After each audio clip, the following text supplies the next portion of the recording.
like organization management.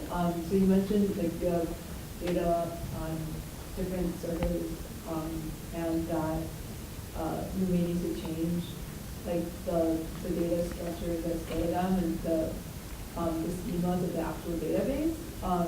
So I was actually curious about kind of like the interfacing between, like how do you organize the interfacing between the sort of the software engineering modifications that you need to do to like abstract together all of these different distinct data entities and the like application domain expertise of the like people who would actually be able to interpret the data to determine whether it's meaningful spikes in a way that like you're all making progress towards that like overall timeline. Because it seems like a large infrastructure out there. So the first question is easier for me. The pathway that we discovered, this MAP kinase pathway, is well known to be involved in brain plasticity and learning and memory. So the idea is if you block it, and there have been studies, you will not form new memories. So during the time you're treating to prevent the plasticity in the brain to form the networks to make seizures, you also may be preventing the brain.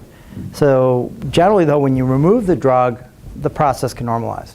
So like in the animals where we would use a therapeutic window, you may have no memory during that first week of treatment, which you may not want to. Remember the intensive care unit and bleeding in your brain or whatever else is going on. But downstream, maybe you don't have epilepsy too. So that's the idea. We don't know yet about what's going to happen. In terms of your second question, I don't know all the answers, and I'm looking for help to solve all of these problems. And one of the reasons I'm here and I collaborate with folks who have more expertise than I do in data design and how we do the APIs and how we link them through a data structure. We're talking about an I2B2 framework in terms of having malleability and modifications, in terms of the analytics and the interface, in terms of making it user-friendly so somebody like me who doesn't do code can actually ask important questions. There's a lot of projects, so come join us. I mean, we're working on building this entity right now. I don't know anybody else crazy enough to do this in the world, but we need bright folks to kind of figure out how we're going to create these relationships. But I think the key thing that we keep pushing is if it doesn't work one way, we don't want to have to start from scratch to add a different way or a different approach, whether it's from the database structure or the analytics side. You want to create a system that allows you to kind of just keep adding and subtracting or changing things as this grows, and it'll be a work in progress. Knowledge building all the way.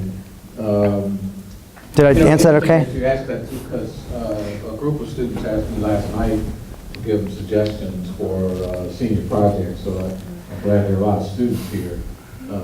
Please approach us and discuss with us, because yeah, that's the very reason why we're friends. We've been talking about just what you said. There's also sources, right? There's sources from the Internet of Things. There's sources from cell phones. There's external sources, internal sources, structured data, unstructured data. You know, it's a very complex situation. But you know, model building is what this is about.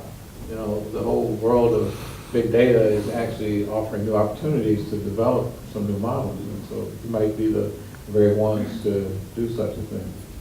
Lou, I see you puzzled. Do you have a question or a comment? Great film.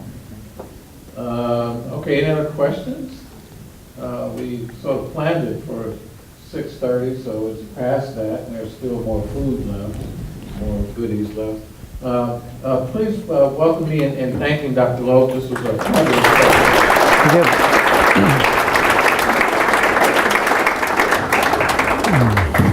You want to wrap us up, Jared? Yes.